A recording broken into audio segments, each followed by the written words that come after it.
Hari ini kita bakal ngebahas sebuah drama keluarga yang, wah, seru banget di dunia kripto. Ini adalah kisah tentang ambisi, konflik, dan bagaimana satu ide besar akhirnya pecah jadi beberapa proyek yang saling bersaing. Pernah nggak sih kalian lihat koin kayak BTH, BSV, atau XEC, terus mikir, loh, ini semua Bitcoin juga? Kalau pernah, tenang, kalian nggak sendirian kok. Banyak banget yang bingung.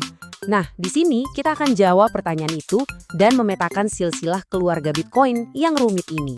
Nah, ini dia nih timeline-nya. Anggap aja ini peta perjalanan kita. Cuma dalam 4 tahun yang penuh gejolak, satu perpecahan ngelahirin perpecahan lain, dan terus saja muncul koin-koin baru. Yuk kita telusuri bareng-bareng. Oke, jadi akarnya dari mana sih semua drama ini? Semuanya berawal dari masalah yang sederhana banget. Bayangin aja kemacetan parah pas jam pulang kerja. Nah, jaringan Bitcoin itu mulai kayak gitu, penuh sesak. Intinya gini, ide awalnya Bitcoin itu kan buat jadi uang elektronik yang simple, tapi kapasitasnya terbatas. Akibatnya, transaksi jadi lambat banget dan mahal. Ini yang bikin perdebatan panjang. Ada satu kubu yang pengen Bitcoin tetap murni, kecil dan super desentralisasi. Kubu satunya lagi bilang, kita harus berkembang dong biar bisa dipakai banyak orang. Nah, konflik ideologi inilah yang jadi pemicu segalanya. Dan dari perdebatan yang gak ada ujungnya itu, akhirnya muncullah pemberontakan besar yang pertama. Ada satu kelompok yang capek debat, mereka mutusin buat, ya udah, kita bikin jalan sendiri aja. Oke, sebelum lanjut kita harus paham dulu istilah kunci hard fork. Biar gampang, bayangin aja ini kayak percabangan jalan di tol yang gak ada putar baliknya. Sekali jaringan itu pecah, dua jalan itu nggak akan pernah bisa nyatu lagi. Ini langkah yang drastis banget. Nah, di bulan Agustus 2017, kelompok yang pengen blok lebih besar ini akhirnya nekat. Mereka melakukan hard fork. Hasilnya, lahirlah Bitcoin Cash atau BCH. Dan yang paling menarik, setiap orang yang punya Bitcoin, tiba-tiba di dompetnya ada juga satu Bitcoin Cash. Gratis! Inilah perceraian besar pertama di keluarga Bitcoin. Kalau perpecahan pertama tadi soal teknis, nah perpecahan berikutnya ini lebih mirip perang saudara beneran. Isinya soal ego, soal tokoh-tokoh kuat yang punya visi masa depan yang beda banget. Jadi di dalam komunitas Bitcoin Cash sendiri muncul dua kubu. Ada faksi BCH ABC yang lebih kalem, maunya upgrade pelan-pelan, nambah fitur baru. Terus ada faksi BCH-SV yang singkatan dari Satoshi's Vision. Mereka ini garis keras, maunya balik ke protokol asli Bitcoin, tapi dengan ukuran blok yang gede banget. Nah, perselisihan ini nggak diselesain lewat diskusi. Nggak, ini meledak jadi perang hash. Beneran perang. Para penambang gede-gedean ngarahin semua kekuatan komputernya buat ngebela jaringan pilihan mereka. Hasil akhirnya, pecah lagi. Jaringan kebelah dua, dan dari situ lahirlah Bitcoin SV alias BSV. Oke, setelah perang hashing selesai, apa langsung damai? Oh tentu tidak, konflik berikutnya muncul lagi, dan kali ini topiknya sensitif banget. Duit, kontrol, dan siapa yang harus bayar untuk pengembangan proyek ke depannya. Debatnya ini soal rencana pendanaan infrastruktur atau IFP. Tim Bitcoin ABC bilang, gini loh, buat bikin software yang keren, kita butuh duit. Gimana kalau kita ambil sedikit dari hadiah para penambang? Tapi kubu satunya, Bitcoin Cash Note, langsung nolak. Wah, tunggu dulu. Itu kan sama aja kayak pajak paksa. Ini ngelanggar prinsip desentralisasi. Jadi, pajak penambang ini apaan sih sebenarnya? Jadi gini, proposal IFP itu mau 8% dari setiap hadiah blok yang didapat penambang, dipotong, terus dimasukin ke dana yang dikontrol sama tim ABC. Nah, buat komunitas yang menjunjung tinggi kebebasan dan desentralisasi, ide soal dana terpusat yang didanai secara paksa ini, wah, itu masalah besar.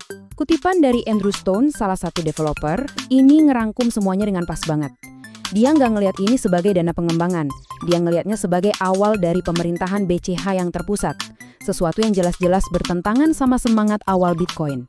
Dan para penambang pun akhirnya memilih pakai kekuatan hash mereka.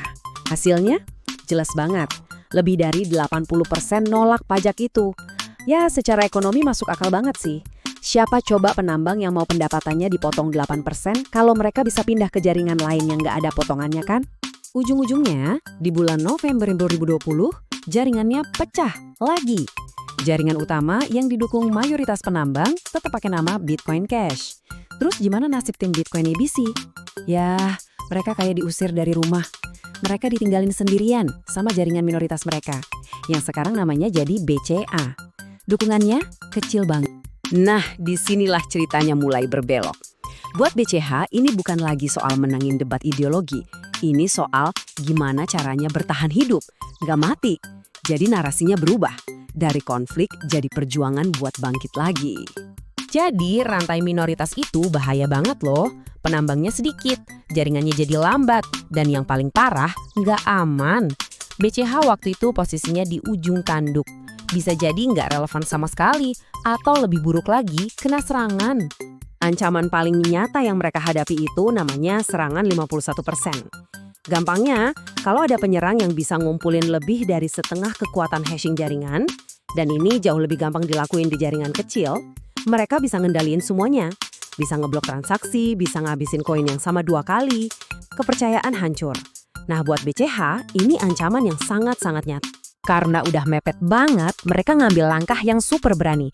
Ganti identitas total, ganti nama, ganti cara ngitung unitnya, dan ngeluncurin roadmap teknis yang baru dan ambisius. Ini bukan cuma ganti baju, ini upaya buat kabur sepenuhnya dari masa lalu mereka yang penuh drama. Salah satu langkah paling cerdas mereka itu redenominasi. Jadi, daripada satu koin BCA yang harganya beberapa dolar, mereka ubah jadi 1 juta unit eCash atau XEC. Secara psikologis, ini ngaruh banget. Buat pengguna baru kan lebih enak ngelihat angka, katakanlah 1000 XEC daripada 0,001 BCA. Angka desimal yang bikin pusing diganti jadi bilangan bulat yang simpel. Nah, ini ngebawa kita ke hari ini, di mana eCash ada di posisi yang menarik banget, penuh paradoks. Di satu sisi, teknologinya canggih, tapi di sisi lain, sejarahnya penuh perpecahan. Dan kita harus akui, secara teknis, eCash ini keren banget. Mereka pakai teknologi Avalanche buat bikin transaksi aman dan final cuma dalam hitungan detik. Mereka satu-satunya turunan Bitcoin yang nawarin imbalan staking, dan roadmap mereka, wow, ambisius banget, mau bisa ngatasin 5 juta transaksi per detik.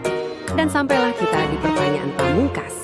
Perjalanan eCash ini kan luar biasa banget ya, lahir dari konflik, terbuang dari komunitasnya sendiri, terus lahir kembali lewat inovasi yang radikal. Teknologinya mungkin mereka punya, tapi pertanyaannya, apa itu cukup buat ngelupain masa lalu dan warisan perpecahannya untuk akhirnya mencapai cita-cita awal yang jadi sumber semua drama ini, jadi uang elektronik buat seluruh dunia? Cuma waktu yang bisa jawab.